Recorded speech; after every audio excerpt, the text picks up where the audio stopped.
Hey, thank you guys for your support, and I'm very, very happy to be with you guys today.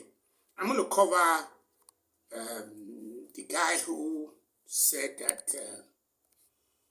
the guy that the Orthodox guy that met with Putin in Alaska said he made a mistake. The only thing I can just say there, without going too far further about that, is that if Putin, during the course of discussing whether he was going to meet with him or he wasn't going to meet with him, has been told that he was going to deny Putin, Putin would not have met with him. So if he told Putin that he was going to scold him and tell him that the world was not the right place, the right thing to do, Putin would not have met him. I just tell you that on the record. Okay, I want to take up another issue, which is the Ade Farah, Pastor Ade Farah. He has been trending now for the past couple of days. But the one that he released yesterday, to me, is very, very poignant because we are seeing that he's talking about the fact that we don't have no founding fathers. We don't have no ideological foundation because everybody kept every light-headed and light in the ass type of guys continue to refer to Obafemi Awolowo, Dr. Nnamdi Azikiwe, Tafawa Balewa, and I have made it very, very clear in the past 2, 3, or 4 clips that those people, the way they managed themselves very quickly when they went abroad, they were diasporans. We can consider them as the beginning of the tertiary diasporans. They went abroad, they studied over there, came back, and when they got back, the way they were distributing the job around them, it will make you know that they don't have no foundation for Nigeria. For someone like Obafemi Awolowo, he wanted to get some scholarship from that guy who was selling tire, whose son just came out recently, told him that he did not even go to secondary school. He did not even go to university because he couldn't carry it. Let me take that back. The guy did not give up Obafemi Awolowo scholarship, so Obafemi went on his own and went to go study. When he studied there abroad, he closed his eyes to anything that would have resulted to where our cause, what I call the root cause of our problem, would have been solved. It's just like right now, Putin is only interested in one thing: the root cause of the problem should be solved. If the root cause of the problem is not solved, there's going to be a return back to constantly people going back to the same thing. And the root cause of their problem is that there is what you call a divide.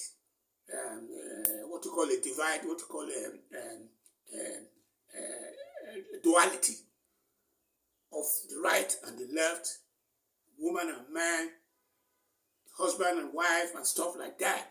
And if this root cause is not solved, it will not take this problem of this fraternal brotherhood which they were having. It won't take it away because the West will always look for a way to ditch the East, and the East will always look for a way to ditch the West. The current situation, which I think Trump is putting together, is to merge the white supremacy into one single entity, which means the supremacy to keep on going. And they are saying that if the duality, which is what you call Zelensky going after his brothers, is not going to work. That's what Trump is working on. Because, as I said 2 days ago, he's still blabbing that he wants to fire that woman who is the governor. I mean, the first woman. If that don't scare him, if he cannot be able to get over that this is the first woman that is sitting out there, no matter what they are saying, bad, good, or indifference about her, she shouldn't have even go there. But he's going there because he does not in any way, shape, or form like those who doesn't look like him. And I will continue to say that. Let me use that same opportunity to say that I support what Ayatollah Khomeini is asking his country people to back him up in this day and age where what Putin did, what Trump did was when he saw that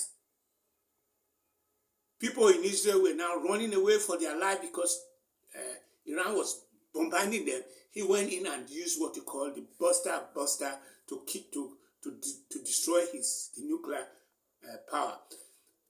Unfortunately, we didn't see Putin come out from nowhere, and they were even accusing Putin in a long run that we gave you drones and all these things. Now that these people are just coming out of nowhere to come and destroy us, we can't even find you. And let me quickly say that at that point in time, the point I'm trying to make there is that there is no way, shape, or form that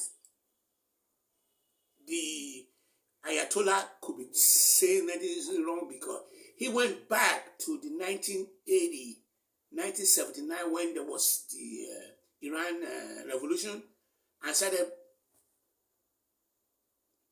worshipping those who were the president at that point in time that made it happen. So he wants to keep that going. And one thing that the NATO started asking Israel to relax and recognizing what you call the Palestinian as a state is that they are the NATO people or the European knows that you can destroy the entire Iran and just wipe them off the surface of the earth. That does not change the Boko Haram in Nigeria not to say that I am going to be looking for what we call the Sharia going forward. So we're looking at the duality, and that's the reason why I'm supporting. I am smart enough to be able to support them, because when I was growing up, I knew there was no solution to this problem of what you call the East or West, Muslim or the Christians or stuff like that. I'm going to wrap things up by saying that at this point in time, I am concentrating on having corporate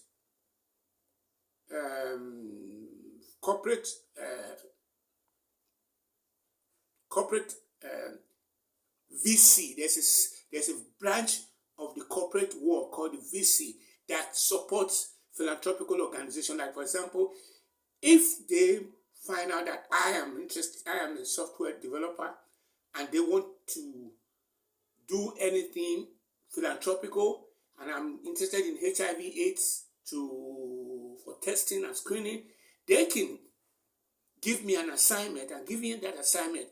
Then I'll take the assignment, and then I will then go deliver it, and I will start making money. And I'm saying this to say that I am trying to be one of the first software engineering company in Nigeria, in Africa, because we don't have any software engineering company in Nigeria. We have this Google, we have this Microsoft, we have the IBM, we have all those, and we have this all this social media company. We don't have anything in Africa that will show up, and it's just the same thing, like we are irrelevant. And I'm trying to see whether I can, within the next 2 or 3 years, hit that ground and become overnight success, so whether my market capitalization would be a little bit. So I'm looking for what I call, if you are there in the corporate world and you're looking for somebody to test out, I'm going to be your guy. So my book is still the most important part of the whole gambit. I want to sell it, and I'm selling it at https://seller seller.com/0133512713. That's the link. I want you guys to go buy the book. Don't worry about the price. Or send the link to somebody who can buy it through, maybe they are as a television house, and they will buy it and they will read it. One person has bought that book, and he has told me that he's very impressed with the book so far. He has even just got started, and he's very, very happy about what he's reading so far. So I'm already hitting the ground running like a thief. So it's 2347033627981. Azimi Koko, AZIMIKOKO5@gmail.com. Thank you for your hospitality, and thank you for your purchases. Bottles and Gems.